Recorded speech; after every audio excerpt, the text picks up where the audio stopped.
Affected. Mzee lying over here, the casket he's lying in is a very simple mbao ambayo hata haijapigwa randa. Is very rough. I've just been told it actually costed 6,800 shillings. Hii mambo mingi ya casket ati mtu mkubwa 500,000, 1 million.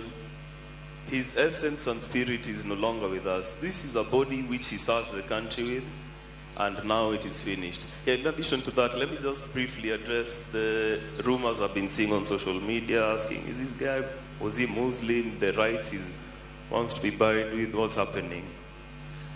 Your Excellency, as you know, Jesus himself, how he was buried. He was wrapped in a sheet and put in a tomb.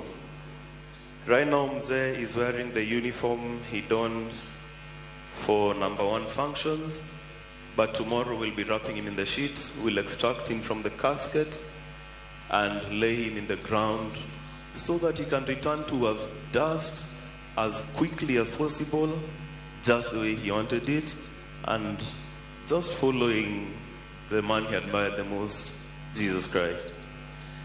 Your Excellency, my father always alikuwa na mambo matatu kama wewe, not the same, but all his speeches were divided into 3.